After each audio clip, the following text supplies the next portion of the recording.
Brighton in 1990. I was actually on my way to the Isle of Wight, but I got offered a job in a pub. Then just potted around doing little bar jobs and things. Boots house started becoming very big at the time, so I started doing boots house to earn a living. Had a shop across the road for about a year.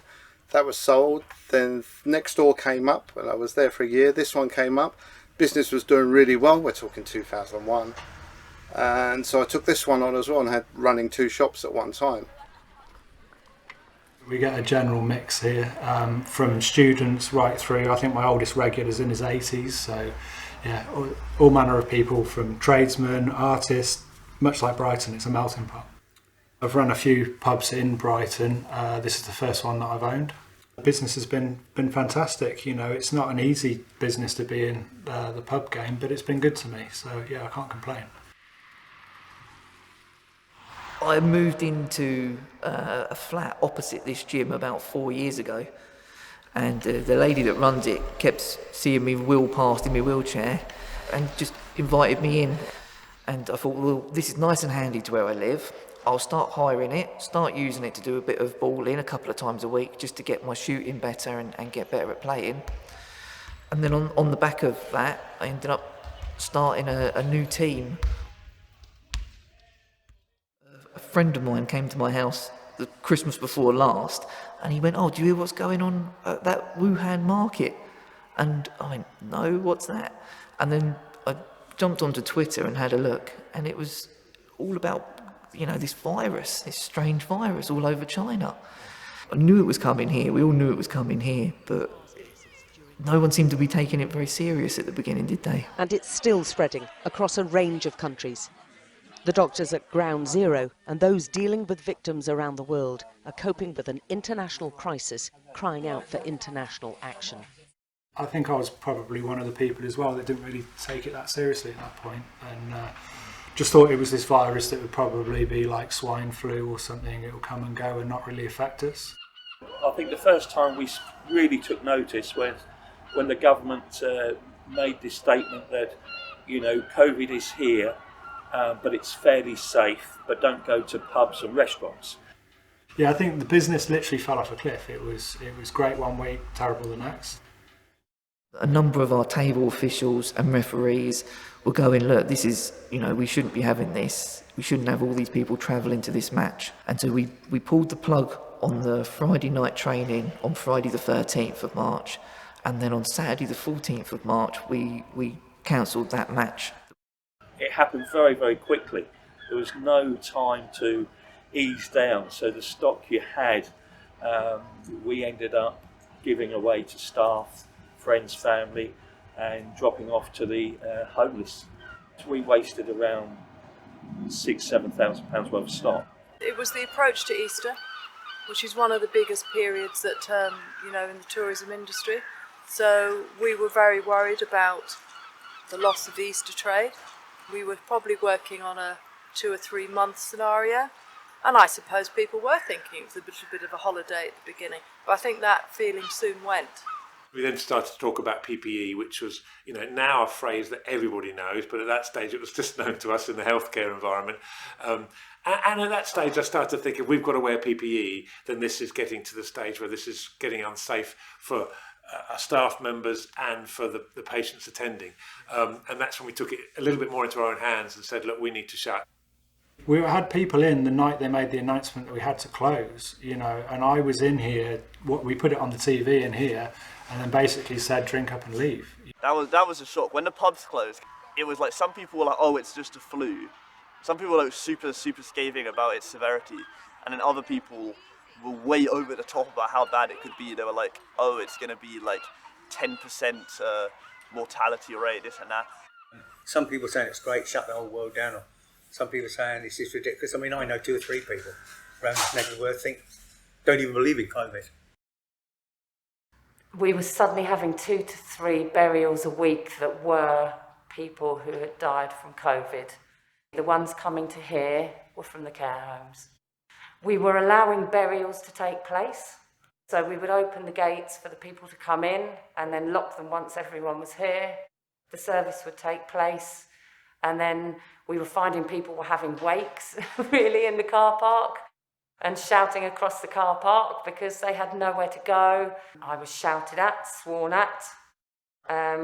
People wanted to come and lay flowers because they were various anniversaries. Some people were happy to give us the flowers which we were laying on their plots.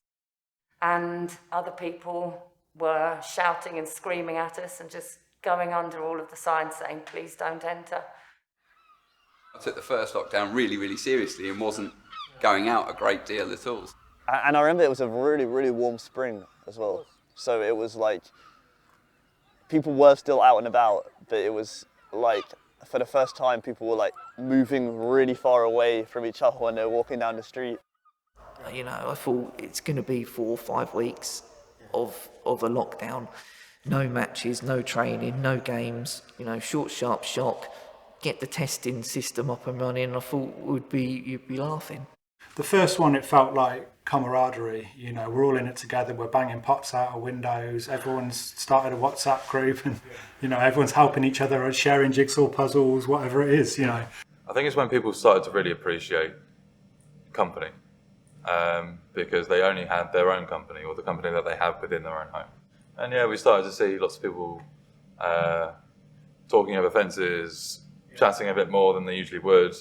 I think there was a narrative held collectively by society of we're in this together, which of course we've all heard, but that was also being, not only being espoused by the government, but I think also being held by society. And an example of that would be the clapping for the NHS workers on Thursday. So we all go outside, I think it was at 8 o'clock, and people would clap. So I looked at this and I thought, this is interesting. You know, what's going on here?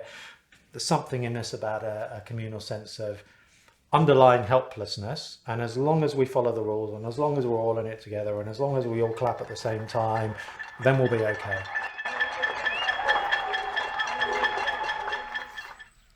From the word go, we were inundated with people offering to foster, adopt. It seemed to be the panic default. Oh my goodness, what am I going to do? I must get a dog, or I must get a cat. And that, I think, shows the strength of the bond between humans and animals, that in that time of crisis, people wanted to turn to an animal. When we opened again, we were one of the few bike shops, probably in the southeast, that had a decent stock level. So the first sort of 3 or 4 weeks that we were open was frantic.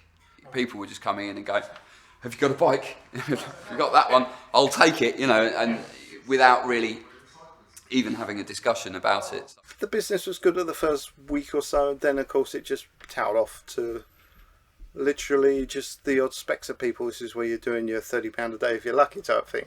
We're so used to the visitors, aren't we? We're so used to the tourists. It's the essence of the city. So the city's been very quiet, and it's missing its heart, it's missing its spirit.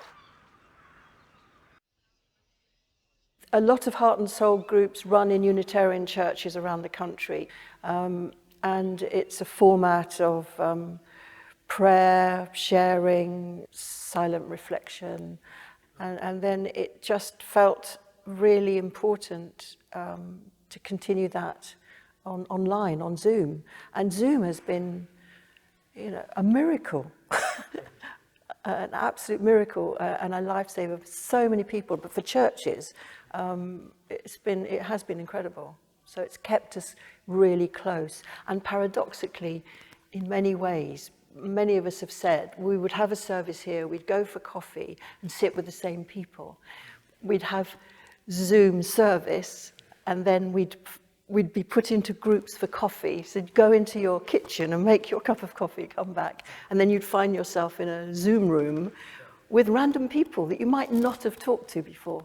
So we were forced to get out of our comfort zone, and so became quite intimate.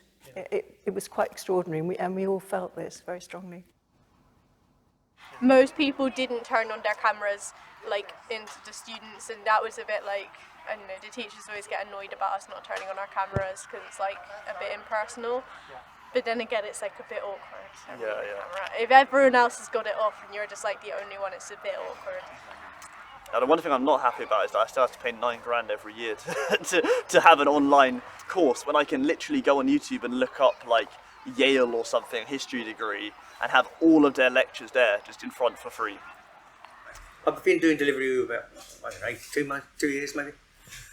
Uber, I kept meaning to get onto it, and we had so much trouble doing the menus and everything. So we eventually got onto that. I was trying to look for a job before the COVID pandemic started, and then when the pandemic started, it was like, oh, that's it. Like nothing, no one's hiring. At least not young people aren't getting hired really. I was on the dole. Yeah, I was getting the universal credit. Thank you, government. That was very good. Some of my staff, like those, didn't get furlough because they hadn't been working here long enough to get the furlough money. Unfortunately, so we paid them, and I tried to look after them anyway. Paid them over the top of what the furlough was because they got a living. I did get the relief like everybody else, which enabled me to pay off all my outstanding bills, trading bills. Not that there was loads, but I paid off every that I owed money to regarding rents and rates and everything, because we got that grant, and I wanted to know that if it got worse, I wasn't going to have people tapping me on the shoulder. The 80% furlough was good. The stopping of business rates helped. It doesn't, of course, mean anything to the money you've lost, because your takings are gone. I'm a leaseholder here, so I do rent it off a brewery. So yeah, they've done what they can. I think it was a rent holiday, which basically means you still owe us the rent at some point. So not knowing when that would be or how my business would look then, I was then looking ahead to see. I was more worried about what my debt would be when I'd open. In my mind, it would be like maybe a couple of months I'll reopen, and then who knows? I could be have that much debt that my business is no longer feasible anyway. People did feel that they missed being in this sacred space. So we opened the doors so that local people can come in and sit with us. We sit in a circle with the candle, just to re-inhabit the space. It felt that Zoom was fine, we were connecting, but there was a sense in which we wanted to allow people to come back safely, gradually, before we could all come back as a congregation. So that's been quite nice to do. Before they'd have like these gatherings or like socials where you go out and go to the pub or something or whatever, have like some sort of game night or a movie night or something, which are pretty good. Even though they seem a bit corny, they're good to make mates there because you're all in the same boat. But they tried to do the same thing but online, and it just doesn't work. It just really doesn't work. I mean, however much we think we're in like a super digital age, there's still nothing like, there's still a necessity for like one-to-one human interaction. The big thing that has really stopped throughout all of this, we used to have a monthly bereavement group, which started off with about 10 people and could be as much as 30. People would attend for 2 hours once a month, and they would talk about anything and everything, and it was a really good way of just knowing that everyone in the group had gone through a similar situation and they just felt at ease, and that has been really, really hard not being able to host that, knowing that the people really are missing it. We do see some of them sat up on the decking with flasks of tea that they've brought, with a couple of them will just meet up because they've made strong friendships and they miss each other. And they'll just have a cup of tea and go and see their loved ones. We've got a group chat that we chat on. It sort of went a little bit quiet, and we're doing weekly Zoom calls, which people can just drop in and out of. And we don't usually talk about basketball. Sometimes we'll talk about vaccines, or sometimes we'll talk about cars, or anything else really that comes along. But there's no set pattern to it. People can just log on a Friday night, enter the room, and we're just on Zoom having a natter. I remember when I was first injured and I didn't go out very much. when I was first injured. And so it almost felt like going back to that time of being stuck indoors. A number of the players that we've got who have been in a wheelchair a long time have maybe handled it better than the people who are newly injured or newly disabled. When we opened up, the first thing I allowed people to do was to eat outside. But again, tables had to be distanced. And as you know, we had quite a good summer weather-wise. It's really good. That was like a celebratory atmosphere in Brighton, I think. There was a lot of people like, oh, it's over, because our cases were way down compared to like London and places. We were doing well. We did see like a huge influx of people coming in. Obviously, we were taking precautions, doing things the way we should, and yeah, we saw popularity just go straight back up again. We were back working. It was all really fun and everything, albeit that we had to do things in a certain way. And the summer it was fun. It's just a relief for people to get out. And we have parasols and we have more tables put out all out there. So I think there's a nice feel about it. Obviously you have that distancing thing, making sure the menus were clean and doing the old sanitising the chairs and the tables. So we did all of those things. We had a safe environment. I'm sure, you know, when you're at home, you don't spray your table every time you stand up from it and walk away. We do here. We do in restaurants. We do in bars, we do in pubs. So many pubs, and I think rightly so, they've found workarounds. So they'd offer like chips or something as a meal for like £1, then you could get a pint. I remember that. I remember at Wetherspoons, and we literally just bought like a portion of fries, which cost like £1.50 or something like that, and then just bought a bunch of drinks. Supply chain really stopped during the first lockdown, and an awful lot of the bike shops that did remain open sort of sold out of all of their stock.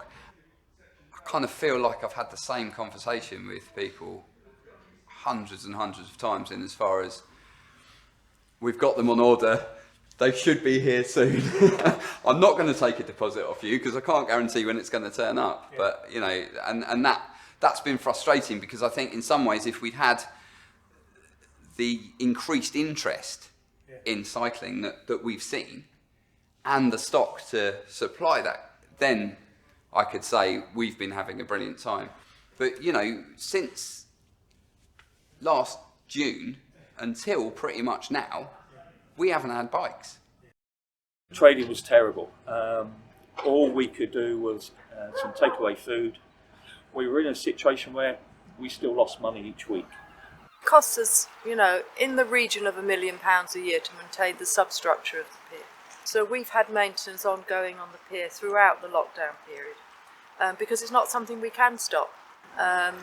You had to negotiate on rent. Landlords want their money. You haven't got any income to pay. So it was a very difficult and has remained a very difficult position for lots of people. There's a lot of B&Bs around here. They're all reporting no trade at all. You know, they get the annual conferences and that fills them up. There was none of that at all. Of course, Pride never happened, which is a huge event on this street. I had to destroy all my beer that I had in stock. That in itself is a big job. People didn't really see, you know, it's simple to say, I'll just tip your beer away, but you see how long it takes you to tip a pint away. An 11-gallon barrel has got 88 pints in it. And I had basically it took me 12 hours solidly to pour my beer away. So it's the highs and lows. I think that's the struggle. Playing wheelchair basketball for me, that's the fun part of all the other stuff I do, is actually playing in those games. And what COVID's done is it's taken away the one fun part of my life and left me with all the paperwork still, left me with all the work to do, left me with all the running around to do, but I don't get to play a match at the end of it. So it's been tough, yeah. We have managed to worship together at home on Zoom, but we haven't managed to sing together. It's that being together in fellowship and worshipping and singing together and praying together in situ. We have missed it, and I think that's why I wanted to start the silent prayer, but you know, that's not it, is it? It's not. And so Pamela comes in and plays, and then occasionally I sing a little bit, but it's not the same as the congregation being together. So I guess that's what I'm feeling here, I'm feeling the, you know, that loss, and it is a loss, and it is grief, yeah. Funeral directors weren't always telling us that somebody had passed away from COVID. It's only through talking to the family if they wish to tell us. We don't push. They weren't allowed to touch the coffins. They could obviously throw flowers on, but some people like to touch the coffin before. They weren't allowed to do that at all. I can't imagine my mum, if my dad had passed away then, not being able to touch her and give her a hug or hold her hand. I think it must have been horrendous. In the summer, you had a few of the pubs and bars turn into off licences. So people were taking beers to the beach, etc. Under the second lockdown, as you can see behind me, everything is closed. There was a more generalised anxiety, a more weariness, a sense of exhaustion of how long is this going to go on for? What's it all going to mean? Do we have to wear face masks? How long are we going to have to wear face masks for? All these questions are implying an underlying sense of actually now I don't feel in control anymore. It felt very apocalyptic because the lecturer would have not only a face mask on but also the visor. Like half my teachers were like, oh, you must wear a mask whilst you're in class all the time. Then the other ones were like, no, don't worry about it, it's fine, like you don't have to. To be honest, people weren't really following the rules. You know, winter approaching, normal levels of flu and illnesses that you get in winter.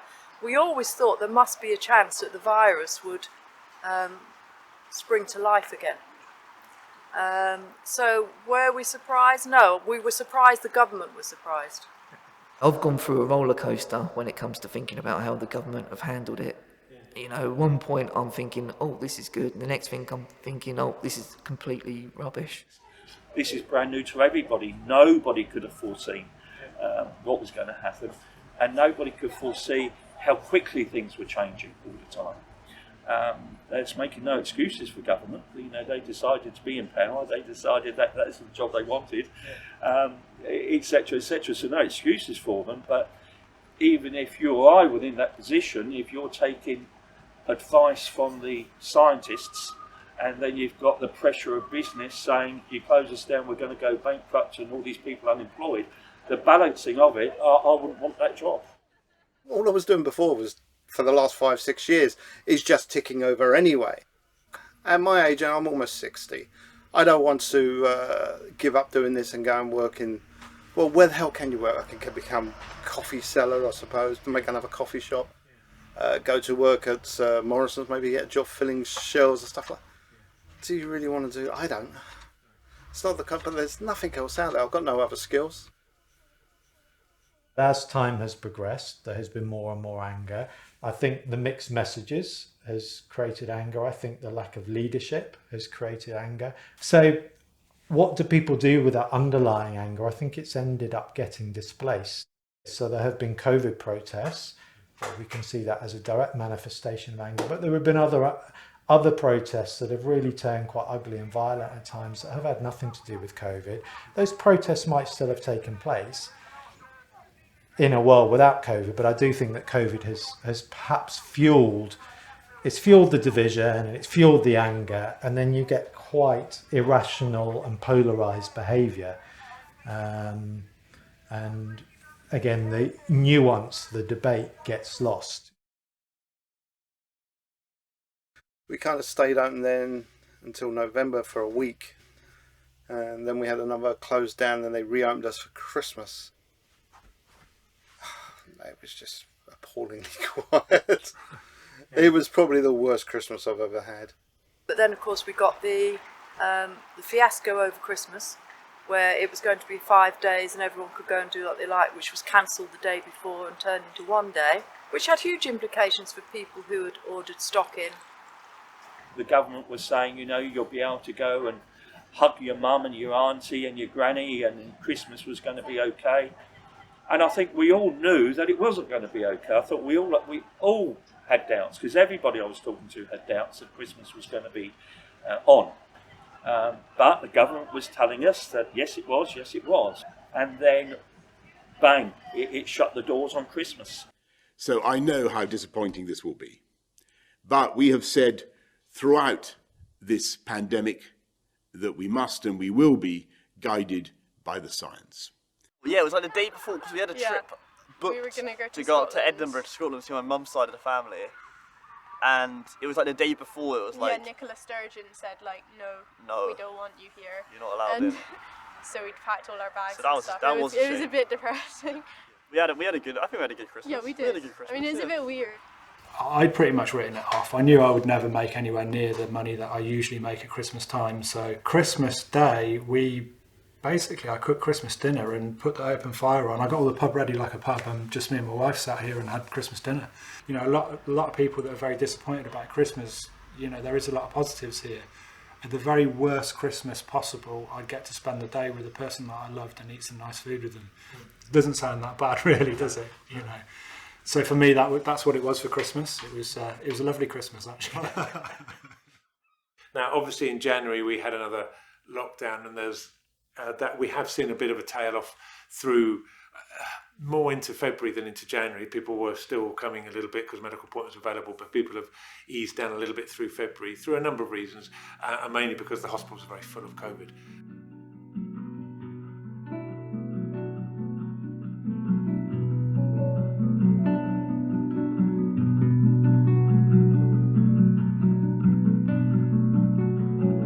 Winter time has really not helped, and it's been a lot bleaker for a lot of people.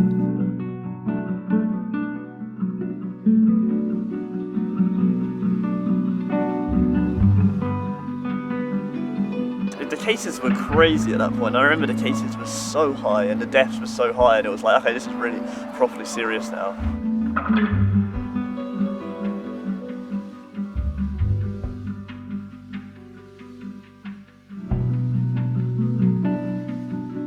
When it gets that cold and it gets dark at like 4 p.m, it's so depressing to be outside in the cold. Yeah. Like, so like I saw my mates a lot less, I think, during the winter lockdown.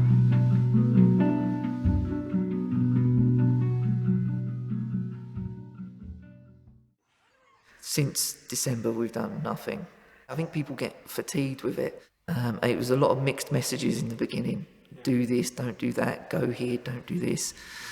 And I think people kind of just found their own way of dealing with it, didn't they? Strangely, I kind of look back to the first one with a sense of like rose-tinted glasses, and wasn't a world a wonderful place when we all loved each other, sort of thing. It felt like we were back to square one, essentially, although we did have the vaccine to look forward to at that point. Yeah. So in that sense, there was at least some sort of insight, yeah. A lot of the people that we deal with are obviously older, and a lot of them have had their jabs, their vaccines. Yep, I've had the first vaccine, had it in February. No side effects at all, no, it's been really good, really positive. I had the Oxford, which obviously is in the press at the moment that Europe doesn't like it, but as you can see, I'm here, I'm quite well, no side effects. My mum got hers really early. She was because she works charity work for a medical company, so she got hers really early. So I got that phone call and I was like, yes, Mum. For the most part, I haven't seen any of my family for nearly a year now. My dad's still yet to meet his first grandson. Yesterday was incredibly busy. So, you know, because we're outside, people don't seem so concerned. They get out of their cars, they've got nothing really to touch other than their flowers. They, you know, say a few words, reflect, and then they go home. What has happened with COVID is it's thrust death back into the public eye, and we don't know what to do with it. How do we have a conversation about death? How do we live in the face of death? It was very, very scary at first. People felt very vulnerable and didn't want to go out. So we felt that the need to hold each other in sort of hope and support. So that's what we've been trying to do. And it's been hard, really. Mm. The other thing that COVID has done is throw the whole concept of our culture. How do we live? What do we do? What are the rules? Up in the air. It's not safe for me to go out, and it's not safe for me to be around other people. It's not safe for me to have human contact, and people who don't wear masks are granny killers. I remember seeing some graffiti saying, what did it say again? It was like 5G will kill or something like that in Brighton. People were worried about it. Even my mum's friends, like sort of hippie types, especially actually hippie types that were super wary about the 5G. It's atrocious, the worst any of us have ever seen. For those people who think this is not a serious illness, they need to take a good look. This is as scary as it gets. The approach that has been taken in this country has been one of instilling fear in people. And whilst that might be effective, what it does is it disempowers people. Because if you're pushing a fear narrative, essentially what you're saying is that we don't really trust you to take a common sense approach, so we're going to scare the life out of you so that you comply. It's effective, but then you have a problem, because once you've pushed people into a fear position, how do you get them back to feeling safe? How do you get them back to actually being able to think about, okay, do I feel safe enough to go out? Do I feel safe enough to take off my mask? Do I feel safe enough to send my kids back to school? All those sorts of questions.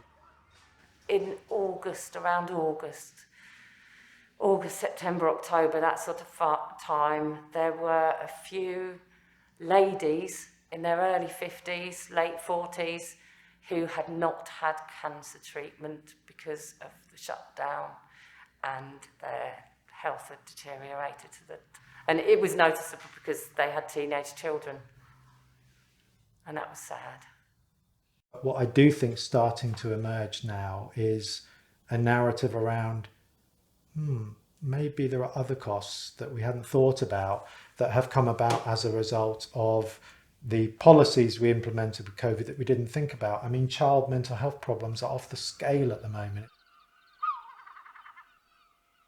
In a positive way, COVID might well have put people a little bit more in touch with, how do I authentically own what gives me a sense of purpose and meaning? How do I become the person that maybe on some level I've always wanted to be but never dared to be? I do stuff I enjoy. I enjoy movies, I enjoy music, I enjoy comic books. This is why I sell comic books. That way you get the people in who enjoy doing what you enjoy doing.